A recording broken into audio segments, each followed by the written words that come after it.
आप सभी को मेरा नमस्कार। देवांश हिंदी क्लासेज में आपका हार्दिक अभिनंदन है, स्वागत करता हूं आपका। आप धन्यवाद के पात्र हैं, बराबर आपका समय निकाल के आप क्लास ले रहे हैं और इसी तरह से आप क्लास लेते रहिए। मैं भी प्रयास अच्छे से अच्छा करने का करूँगा और जो चीज़ें हैं बेहतर समझाने का प्रयास वो सारा मैं कर पाऊँगा, लेकिन उसके लिए आपका साथ होना ज़रूरी है। तो देखिए, अपना जो टॉपिक चल रहा था और मैंने साहित्य इतिहास की परंपरा के अंतर्गत हिंदी साहित्य का इतिहास सर्वप्रथम किसने लिखा वहाँ से चालू किया। आदर्श जो प्रयास किया था किसने किस नाम से कब प्रकाशन हुआ था वो मैंने लिखा था। और उसके बाद में मैंने आचार्य रामचंद्र शुक्ल के द्वारा रचित हिंदी साहित्य का इतिहास जो सारी यूनिवर्सिटियों में उन्हीं को आधार मान के जो व्यवस्थित वर्णक्रम में मिला है, तो उसी को आधार मान के सारे सिलेबस का निर्धारण उसी के अनुसार होता है, जिसका काल विभाजन दोहरा नामांकन जिसे कहते हैं 4 कालों में बांटा था और प्रत्येक काल में कौन सी काव्यधारा का विकास हुआ था वो भी मैं एक वीडियो बना चुका हूँ, वो भी आपको डालने वाला हूँ। अब आपके सामने मैं थोड़ा सा शॉर्ट रूप बात करना चाहता हूँ। सर्वप्रथम हिंदी साहित्य के इतिहास में जो पहला काल आता है आपका, उसी के विषय में मैं चर्चा करूँगा आपसे, तो थोड़ा सा ध्यान से सुनना। और क्योंकि ये आपको बीए करने तक ही सीमित नहीं, आगे कंपटीशन आप करोगे उनमें से क्वेश्चन वगैरह आते रहते हैं, तो थोड़ा ध्यान से आप देखना सुनना और अपने कॉपी में नोट कर लेना। तो देखिए, पहला जो काल है जिसमें क्या नाम था, आदिकाल। आदिकाल जिसका दूसरा नाम जो है नाम में क्या दिया था, वीरगाथा। वीरगाथा काल। और वीरगाथा काल इसकी समय सीमा क्या मानी थी, 1050 से 1375 तक मानी तक ये आदिकाल माना गया है। तो देखिए, आदिकाल वीरगाथा काल, आदिकाल नाम किसने दिया है, मैंने उस समय भी आपको बताया था, थोड़ा ध्यान रखना। आदिकाल नाम दिया है आचार्य हजारी प्रसाद द्विवेदी ने। किसने दिया है, आचार्य हजारी प्रसाद द्विवेदी ने। और वीरगाथा काल नाम किसने दिया है, आचार्य रामचंद्र शुक्ल ने दिया है। रामचंद्र शुक्ल ने दिया है, ध्यान रखना, क्योंकि ये कई बार क्वेश्चन जीके में रिपीट होता है कि हिंदी साहित्य के इतिहास में आदिकाल नाम जो है वो किसके द्वारा दिया गया है। तो दोहरा नामांकन होने के कारण जल्दी में बच्चे रामचंद्र शुक्ल कर देते हैं, लेकिन वो रामचंद्र शुक्ल के द्वारा नहीं दिया है, वो आचार्य कौन है, हजारी प्रसाद द्विवेदी के द्वारा दिया गया नाम है, इसलिए ध्यान रखना। तो अब देखिए, आदिकाल, आदिकाल जो है जैसा नाम है आदि, आदि का मतलब होता है प्रारंभिक, आदि इसका अपोजिट क्या है, अंत। अरे आदि शब्द लग रहा है, आदि का मतलब होता है प्रारंभिक, शुरुआत की बात बताई है, समझ लो, वो समय जो प्रारंभिक था। आदि का अपोजिट अंत है, जैसे क्या है, श्री, उसका इति श्री, समझ लो आप। तो आदि, बच्चे उसका अर्थ नहीं समझ पाते हैं कि आदिकाल क्या है। अरे आदि का मतलब होता है प्रारंभिक समय। उस प्रारंभिक समय को नाम आचार्य रामचंद्र शुक्ल ने क्या दे दिया, वीरगाथा काल दे दिया। वीरगाथा काल क्यों दे दिया, क्योंकि ये जो समय था, ये समय में क्या था, वीरता पूर्ण काव्य रचनाओं का प्रभाव था। क्योंकि जो कविगण थे, चारण थे, भाट थे, वो सारे डिंगल और पंगल भाषाओं में वीर रस की काव्य रचना करते थे और उनमें माध्यम किसको बनाते थे, राजा महाराजाओं का जो सामंती जीवन है उनको आधार बनाया, राजा महाराजाओं का उनके युद्धों का सजीव चित्रण किया। तो वीर गाथा, वीर गाथा, गाथा मीन्स कहानी, गाथा मीन्स क्या है, कहानी है किनकी, वीर पुरुषों की। अब वीर पुरुष वो नहीं है, वीर पुरुष कौन दिखाएंगे इसमें, जो राजा महाराजा हैं, जिनकी वीरता, उनकी शौर्य, उनकी गाथा, उन सबको आधार मान के इसमें काल विभाजन किया गया है। इसीलिए इसको क्या माना है, वीर गाथा काल माना है। अब देखिए बात आती है इनकी पहली चीज क्या आती है, आदिकाल, वीर गाथा काल जो भी है, वीर गाथा काल के क्या आती है, नामकरण। नामकरण किस किसने क्या क्या नामकरण दिया है, आदिकाल किस किसने क्या नामकरण दिया है, क्योंकि एक उस समय की एक समस्या उत्पन्न हो गई थी कि किस किसने क्या नामकरण दिया है। तो अलग अलग लेखक जो हैं उन्होंने आधार अपने हिसाब से माना है और उसी को आधार मान उनके नामकरण का किया है। तो देखिए सबसे पहले तो अपन इसी को ले लो, यहाँ से चालू कर दो। क्या दिया है यहाँ, आचार्य, क्या दिया है, हजारी, हजारी प्रसाद, हजारी प्रसाद द्विवेदी ने क्या दिया है, आचार्य हजारी प्रसाद द्विवेदी ने क्या दिया है, नाम ध्यान रखना, आदिकाल। वीर गाथा काल नाम किसने दिया है, आदिकाल दिया है। दूसरा आप इसी को लिख दो, आचार्य, क्योंकि नामकरण की सार्थकता जो दी है उसमें नाम इनका है। तो आचार्य कौन है, रामचंद्र, रामचंद्र शुक्ल है।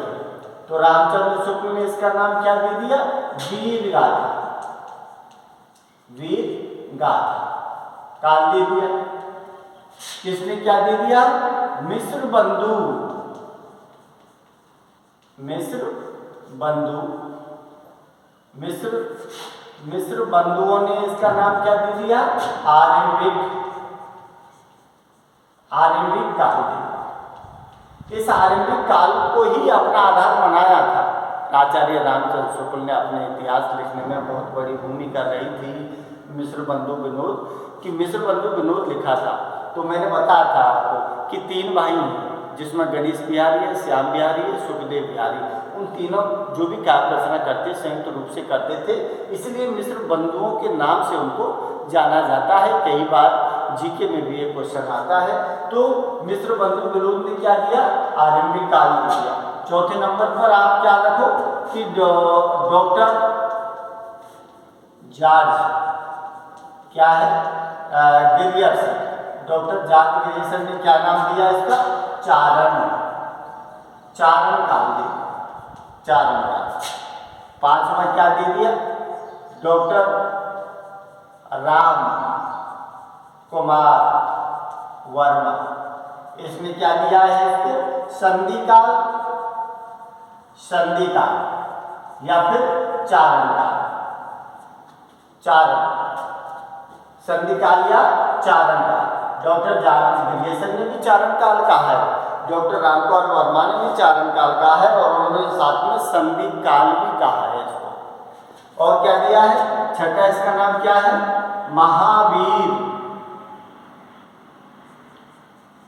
महावीर प्रसाद कौन है, द्विवेदी, महावीर प्रसाद द्विवेदी ने क्या दिया है, बीज वपन, बीज वपन काल। तो बीज वपन काल नाम दे दिया। साथ में क्या दिया है, वीर काल, वीर काल, वीर काल नाम किसने दिया है, विश्वनाथ, विश्वनाथ प्रसाद, विश्वनाथ प्रसाद ने क्या नाम दे दिया, सॉरी ये नाम थोड़ा सा उल्टा हो गया लिखने में। तो देखिए ये क्या दिया है, विश्वनाथ, विश्वनाथ प्रसाद। तो विश्वनाथ प्रसाद ने इसका नाम क्या दिया था, वीर काल, वीर काल नाम दिया था। और 8वां क्या दिया है? राहुल सांकृत्यायन। राहुल सांकृत्यायन, इसने क्या दिया था इसको? सिद्ध सामंत का।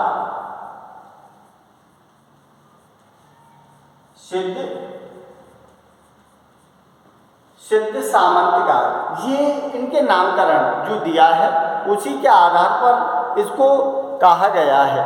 आदिकाल हो गया है बीज वपन और सिद्ध सामंत, ये क्या थी? ये नामकरण जिसे कहते हैं कि आदिकाल का नामकरण जो दिया गया है वो कैसे कैसे किन कवियों के द्वारा किस चीज़ को आधार मान के, तो ध्यान रखना कि आचार्य आचार्य प्रसाद द्विवेदी ने क्या नाम दिया है? वीरगाथा काल को आदिकाल नाम दिया है। आचार्य रामचंद्र शुक्ल ने आदिकाल वीरगाथा काल जो नाम है वो वीरगाथा काल दिया है। मिश्र बंधु विनोद जो है उन्होंने क्या नाम दिया है? आरण्यक काल। आदिकाल को क्या दे दिया?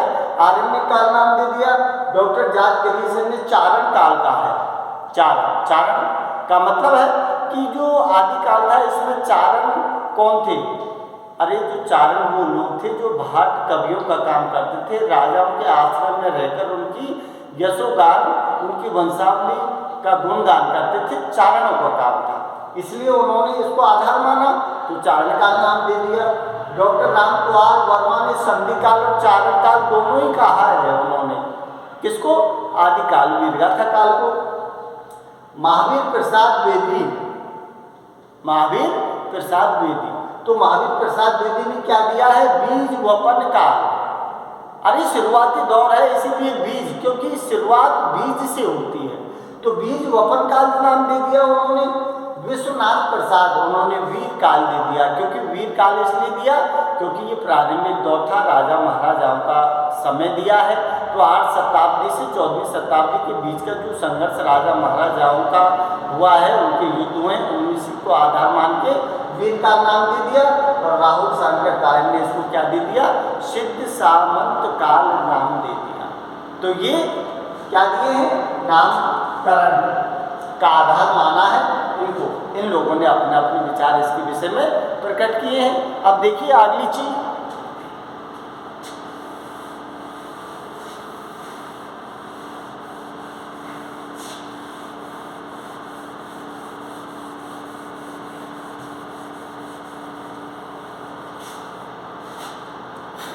अब देखिए आदिकाल में कौन कौन सी काव्य धारा, आदिकाल में कौन कौन सी काव्य धाराएं विकसित हुई थी वो आप, आदिकाल में कौन कौन सी विकसित काव्य धारा हुई थी, जिसमें क्या दिया है आपका? पहला है आपकी सिद्ध,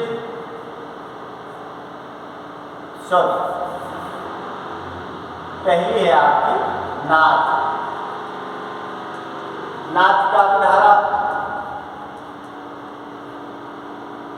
दूसरी है आपकी सिद्ध साहित्य, सिद्ध काव्य धारा। और तीसरी आपकी क्या है? जैन काव्य धारा। और चौथी आपकी क्या है?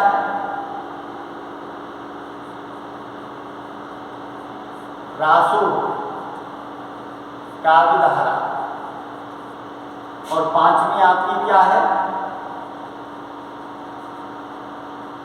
लौकिक साहित्य। ये काव्य धारा, क्योंकि प्रत्येक काल, हिंदी साहित्य के इतिहास का कोई भी काल हो, प्रत्येक काल की एक धाराओं का विकास हुआ है, जिसमें काव्य धाराएं कौन सी है? नाथ काव्य धारा। नाथ काव्य धारा, नाथ काव्य धारा का मतलब क्या है? अरे नाथ काव्य धारा का नाथ जो शब्द है, नाथ किसे कहते हैं? स्वामी, या फिर जिसके हम शरण में जाते हैं, जो रक्षक होता है वो नाथ है, नाथ स्वामी है। तो नाथ संप्रदाय जो दिया है, तो नाथ संप्रदाय किससे चालू होता है? पशुपति कौन है? शिव, पशुपति शिव। नाथ संप्रदाय का जो चालन हुआ है वो किससे हुआ है? नाथ संप्रदाय पशुपति जो शैव मत है, जो शिव जी को मानने वाले हैं, क्योंकि नाथों का स्वामी शिव जी से बड़ा कोई नहीं, क्योंकि नाथ परंपरा शिव जी से चालू हुई है, क्योंकि अवघड़ अवधर दानी है, अवघड़ दानी है और अवधूत है, तो उनसे बड़ा इस संसार में कोई अवधूत नहीं है। इसीलिए नाथ संप्रदाय पशुपति शिव से मान किया गया है। और इसके बाद आपने नाम सुना हो जिसमें दिया है मच्छंदर। क्या है? मच्छंदरनाथ। मच्छंदरनाथ, इस परंपरा को बढ़ाने में मच्छंदरनाथ का भी हाथ था। इसके बाद मच्छंदर का शिष्य कौन था? मच्छंदर का शिष्य था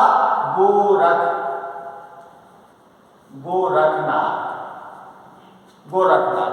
और गोरखनाथ ये क्या है? गोरखबानी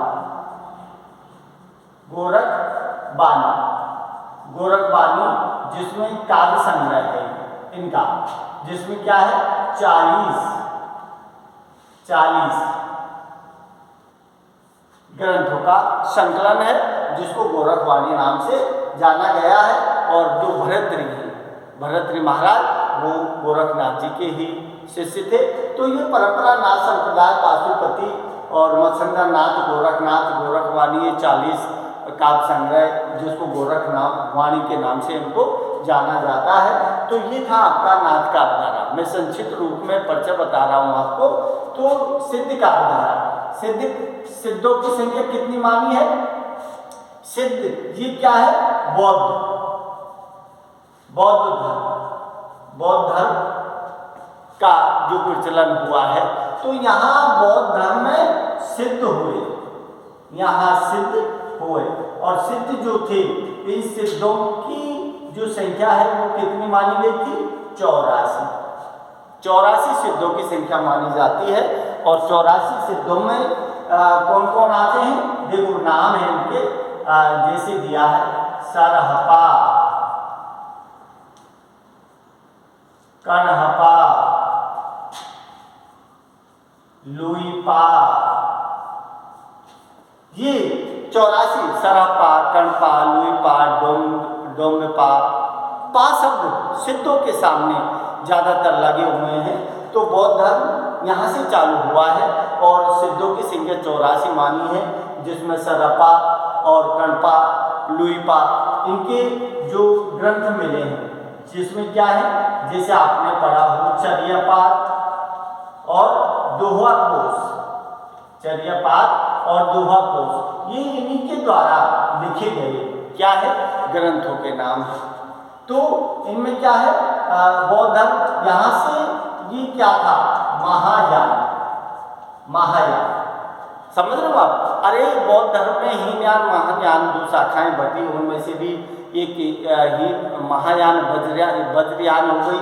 और महायान के अंतर्गत क्या थी? जो वज्रयान, इसमें क्या थे? जो जादू टोना, तंत्र मंत्र,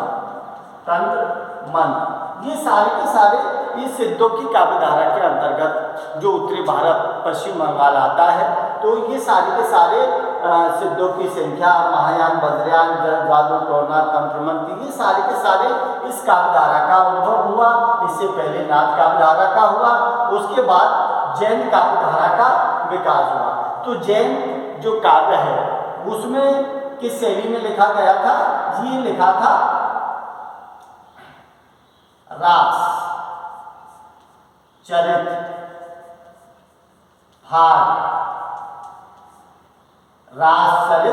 भाग, ये इस समय ये शैली थी लिखी, ये शैली में लिखा गया। ये क्या है? शैली में लिखा। अब इसमें जो अपन कहते हैं, जो ऋषभदेव आदिनाथ जो है, ऋषभदेव हैं, आदिनाथ है, महावीर स्वामी हैं, उन सारे जैन तीर्थंकर बोलते हैं उनको, जैन तीर्थंकर। जो 24 जैन तीर्थंकर हुए ना, उनके जीवन से संबंधित ये रास, चरित और भाग, और एक शब्द और दिया है इसमें, आसभू। क्या शब्द दिया है? आसभू। रास चरित खार शैली आशु, ये सारे के सारे इस शैली में लिखे गए हैं, जिनमें बाहुबली रास आता है। आपने नाम सुना हो तो नाम आता है बाहुबली, बाहुबली रास आता है। क्या आता है? चंदन, चंदनबाला, चंदनबाला रास आता है, बाहुबली रास, चंदनबाला रास। और क्या है? रेवंतगिरी, रेवंतगिरी रास। ये जो है ये सब इसी समय के लिखे हुए काव्य धारा के अंतर्गत आते हैं। बाहुबली रास, चंदनबाला रास, रेवंतगिरी रास, अदोत्तम सूरी, कुवलय माला, ये सारी की सारी चीज़ें, सालभद्र सूरी, आपने नाम सुने होंगे। तो ये सारे इस जैन काव्य धारा के अंतर्गत हैं। रासो काव्य धारा, रासो काव्य धारा के अंतर्गत जो रास उस समय का ये छंद था जिसमें काव्य रचना लिखी जाती थी, तो वो रासो, ये छंद रासो है। तो रास काव्य धारा का विकास हुआ, जिसमें आपने क्या लिखा है? जैसे क्या लिखा है? जिसमें आपने लिखा है कि पृथ्वीराज, पृथ्वीराज रासो, ठीक है। खुमान रासो, खुमान रासो। क्या दिया है? परमाल, परमाल रासो, ठीक है। खुमान रासो, पृथ्वीराज रासो, परमाल रासो, ठीक है। और क्या नाम दिया है? हमीर रासो। तो ये सब उस समय के, ये रासो काव्य परंपरा जो आदिकाल में चली थी, जिनमें रासो एक छंद था जिसमें वीर गाथाओं का वर्णन किया है। तो उस समय के जो प्रत्येक ग्रंथ था, उस ग्रंथ के पीछे क्या था? रासो शब्द लगा हुआ था, जो आपके इसमें दिखाया गया है। लौकिक साहित्य, लौकिक साहित्य में कौन आता है? लौकिक साहित्य में आपके आता है, जिसमें कौन आता है? अमीर खुसरो, अमीर खुसरो, अमीर खुसरो। लौकिक साहित्य इन्होंने क्या लिखे हैं? इन्होंने मुकरिया, गजल, दो सुकने, समझ लो आप, गजल, दो सुकने, मुकरियाँ, ये सारे अमीर खुसरो। अमीर खुसरो का काम क्या था? मनोरंजन करना, मनोरंजन करना। अमीर खुसरो, अब्दुल रहीम खान खाना, आपने नाम सुना होगा। तो अमीर खुसरो मनोरंजन करना, दिल्ली सल्तनत के 7 राजाओं का शासन काल इन्होंने देखा है। तो इनका काम लौकिक साहित्य, जैसे इन्होंने लिखा है हंसी मजाक मनोरंजन करने का, जैसे लिखा है कि पान का पत्ता सड़ा क्यों, घोड़ा आड़ा क्यों, पंडित प्यासा क्यों, घोड़ा उदासा क्यों। तो इस तरह की एक थाल मोतियों से भरा, सिर के ऊपर औंधा रखा, और ये जो दिए हैं सारे के सारे, ये क्या है? ये लौकिक साहित्य में लिखे गए हैं, जिनका काम अमीर खुसरो, अमीर खुसरो दिया है। उसके बाद में आपने एक काव्य पढ़ा होगा जिसका नाम दिया है ढोला मारू, ढोला मारूरा, मारूरा दोहा, ढोला मारूरा दोहा सुना होगा, जगमित का। उसके बाद आपने सुना है राहुल बैल, राहुल वैल, ये भी आपने सुना होगा। और जो विद्यापति, विद्यापति, तो ये सारे के सारे लौकिक साहित्य उस समय जो रचा है उसके अंतर्गत ये आते हैं, समझ लो आप। तो ये ध्यान रखना कि काव्यधारा, जिसमें पहली काव्यधारा का विकास हुआ है जिसका नाम नाथ काव्यधारा है, दूसरी सिद्ध काव्यधारा है, तीसरी जैन काव्यधारा है, रासो काव्यधारा है, और लौकिक साहित्य, ये आदिकाल में विकसित काव्यधाराओं के नाम हैं। अब देखिए इसके बाद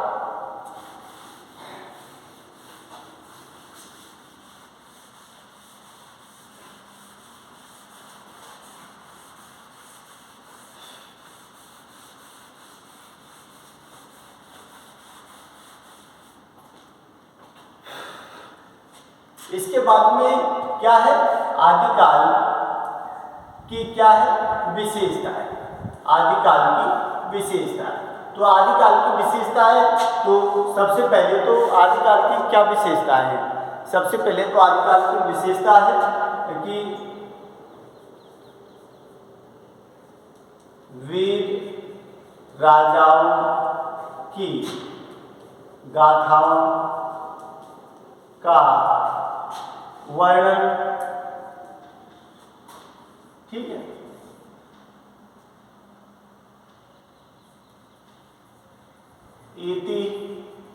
ऐतिहासिकता का